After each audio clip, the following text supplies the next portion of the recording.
हम बड़ी मेहनत करके आपके लिए हॉरर वीडियो बनाते हैं, लेकिन आप में से ज्यादातर लोगों ने हमारे चैनल को सब्सक्राइब नहीं किया है।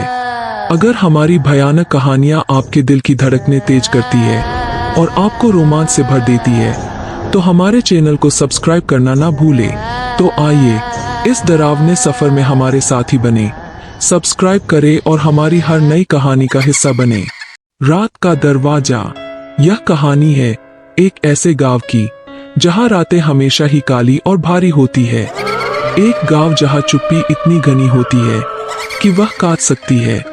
और इसी गांव के बीचों बीच है एक हवेली, एक ऐसी हवेली जिसके बारे में लोग केवल कानाफूसी करते हैं। कहते हैं वह हवेली रात के समय अपने आप जिंदा हो जाती है। उसकी खिड़कियां खुद ब खुद खुलती है और दरवाजा तो मानो जिद्दी होकर खुलता बंद होता है। कुछ लोग कहते हैं हवेली में एक सांस रहती है, एक सांस जो रात की चादर ओढ़कर घूमती है। इस हवेली में रहने वाले थे एक बुजुर्ग जोड़ा, रामचंद्र और सुशीला। वे इस हवेली के मालिक थे, लेकिन मालिक नहीं बल्कि कैदी। दिन में तो सब कुछ सामान्य लगता था, लेकिन रात होते ही हवेली बदल जाती थी। दरवाजे की चीख, खिड़कियों का कपना और एक अजीब सी ठंडक जो रूह तक कंपा देती थी। एक रात एक तूफान आया, पेड़ उखड़ रहे थे, बिजली चमक रही थी। रामचंद्र और सुशीला डरे हुए थे। तभी एक जोरदार आवाज आई। दरवाजा जोर से खुला, हवा का एक तूफान घर में घुसा और फिर अचानक सब शांत हो गया। सुबह हुई तो उन्होंने देखा दरवाजा बंद था, पर कमरे का सामान अस्त व्यस्त था। किताबें बिखरी पड़ी थीं, कुर्सियां पलटी हुई थीं और सबसे डरावनी बात, एक काली छाया दीवार पर थी। दिन बीतते गए और डर बढ़ता गया। रातें अब उनके लिए नर्क बन गई थीं। हर रात एक नई चुनौती, एक नया डर। कभी खिड़की से कोई आवाज आती, कभी बिस्तर हिलता। एक रात सुशीला ने चीख मारी। उसने देखा एक काली आकृति उनके बिस्तर के पास खड़ी है। वह दौड़ी, रामचंद्र को जगाया, लेकिन जब उन्होंने देखा तो वहां कुछ नहीं था, सिर्फ एक खाली कोना था। डर की इन रातों में एक और पात्र आया, उनका पोता राज। वह अपने दादा दादी से मिलने आया था। उसे इन सब बातों पर यकीन नहीं था, लेकिन धीरे धीरे उसे भी अजीब अजीब चीजें होने लगी। एक रात राज अकेला सो रहा था। उसे लगा कोई उसके बाल खींच रहा है। उसने आंखें खोली, लेकिन अंधेरा ही अंधेरा था।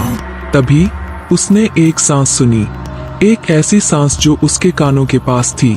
राज डर गया, चीखने लगा। उसी समय दरवाजा जोर से खुला, हवा का एक झोंका आया और फिर सब शांत हो गया। सुबह हुई तो कमरे में कुछ अलग था। एक पुरानी तस्वीर गिरी हुई थी। उस तस्वीर में एक औरत थी, एक खूबसूरत औरत, लेकिन उसकी आंखें काली थीं। राज ने तस्वीर उठाई। उसी पल हवेली कांपने लगी। दरवाजा फिर से खुला और एक चीख सुनाई दी, एक ऐसी चीख जो किसी इंसान की नहीं थी। राज ने पीछे मुड़ा और उसकी आंखें फटी की फटी रह गईं। सामने खड़ी थी वह औरत, तस्वीर वाली औरत, लेकिन अब उसकी आंखें लाल थीं। राज की चीख हवेली की खामोशी को चीरती हुई बाहर निकली। रामचंद्र और सुशीला दौड़कर आए। कमरे में घुसे तो देखा राज पीछे हट रहा है और उसके सामने खड़ी है वह औरत। वह औरत धीरे धीरे मुस्कुराती है। उस मुस्कुराहट में एक अजीब सी खालीपन था।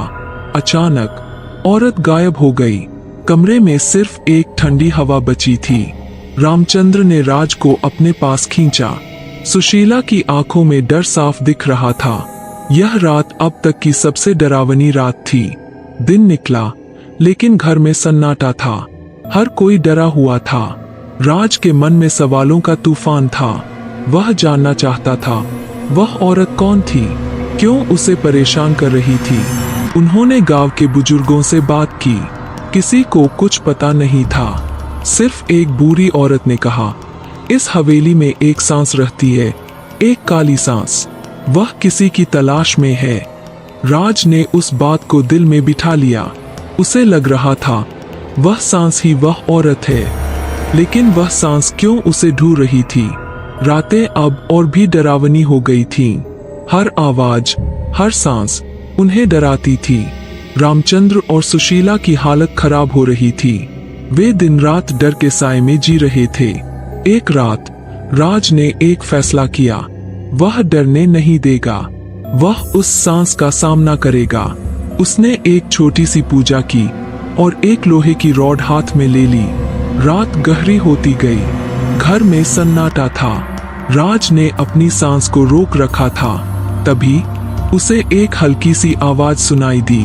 वह धीरे धीरे करीब आ रही थी। राज की सांसें बढ़ने लगीं। पसीना छूट रहा था, लेकिन उसने हिम्मत नहीं हारी। वह खड़ा रहा, आंखें बंद करके। तभी कुछ उसके पैर छुआ। राज ने जोर से चिल्लाया और रॉड से वार किया। एक चीख सुनाई दी और फिर सन्नाटा। जब राज ने आंखें खोली तो उसके सामने कुछ नहीं था, सिर्फ एक खाली कोना था। लेकिन उसे लगा जैसे कुछ बदल गया है। हवा में एक सुकून था। क्या राज ने उस सांस को भगा दिया था या फिर कुछ और हुआ था? यह सवाल अब भी रहस्य से बना हुआ था। लेकिन एक बात तय थी, इस हवेली की कहानी अभी खत्म नहीं हुई थी। सुबह हुई तो हवेली में एक अजीब सा सन्नाटा था, जैसे किसी ने सांस रोक ली हो। रामचंद्र और सुशीला की आंखों में थकान और डर साफ दिख रहा था। राज हालांकि थका हुआ था, लेकिन उसके चेहरे पर एक अजीब सी हिम्मत भी थी। उन्होंने फैसला किया, अब डरकर नहीं बैठ सकते। इस हवेली के राज को जानना ही होगा। उन्होंने गांव के पुराने दस्तावेज खंगालने शुरू किए। उन्हें कुछ पुराने अखबार मिले, जिनमें इस हवेली के बारे में कुछ खबरें थीं। पता चला, इस हवेली की मालकिन एक बहुत ही खूबसूरत लड़की थी, जिसका नाम था रानी। वह बेहद ही अकेली थी और उसकी एक ही चाहत थी, प्यार। लेकिन किस्मत ने उसके साथ खिलवाड़ किया। उसका प्रेमी उसे धोखा देकर चला गया। दिल टूटने के गम में उसने आत्महत्या कर ली। कहते हैं, उसकी आत्मा इस हवेली में रह गई, एक काली सांस बनकर। यह सुनकर राज को एक झटका लगा। क्या वह औरत रानी ही थी? लेकिन क्यों वह उसे परेशान कर रही थी? सवालों का जाल और गहरा होता जा रहा था। रात आई, लेकिन इस बार डर कम था और जिज्ञासा ज्यादा। राज ने हवेली के सबसे पुराने कमरे में जाने का फैसला किया। कहते थे, यह रानी का कमरा था। कमरा अंधेरा था, लेकिन राज ने हिम्मत जुटाकर अंदर गया। धीरे धीरे उसकी आंखें अंधेरे से वाकिफ होने लगीं। कमरे के बीच में एक बड़ा सा आईना था, धूल की परत से ढका हुआ। राज ने आईने को साफ किया। जैसे ही आईना साफ हुआ, उसके होश उड़ गए। आईने में दिखी वह औरत, रानी। लेकिन उसकी आंखें, वे लाल नहीं थीं, बल्कि काली थीं, और उसमें एक दर्द था, एक अथाह दर्द। तभी आईने से एक आवाज आई, मुझे आजादी चाहिए, मुझे प्यार चाहिए। राज डर गया, लेकिन उसने हिम्मत नहीं हारी। उसने कहा, मैं तुम्हारी मदद करूंगा, लेकिन तुम मुझे छोड़ दो।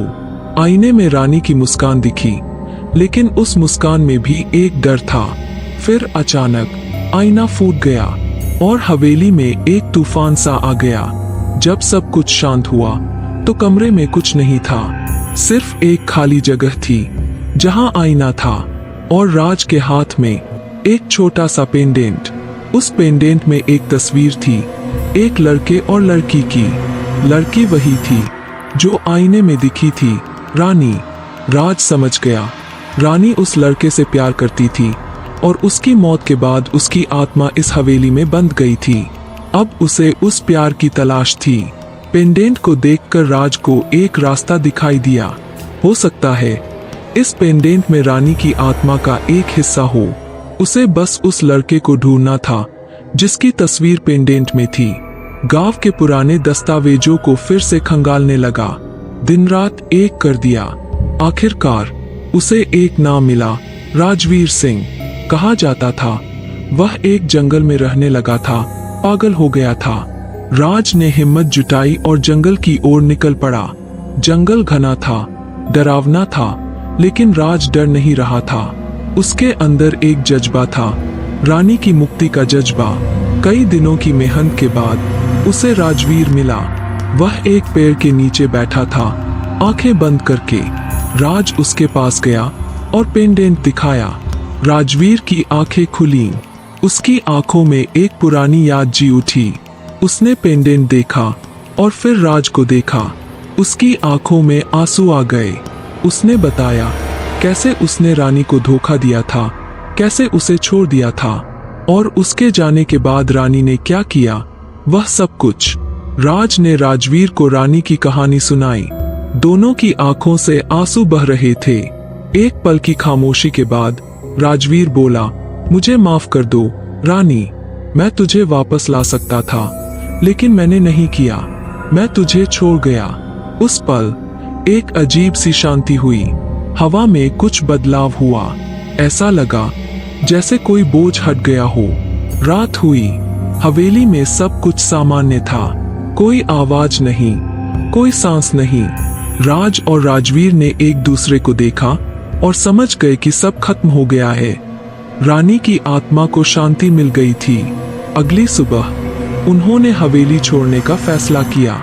जाते जाते उन्होंने पीछे मुड़कर देखा। हवेली अब डरावनी नहीं लग रही थी, बल्कि एक उदास सी याद बन गई थी। गांव लौटकर उन्होंने रानी की याद में एक मंदिर बनवाया और हर साल उस दिन वे वहां जाते हैं, रानी को याद करते हैं। Subscribe Fear Fuse for more.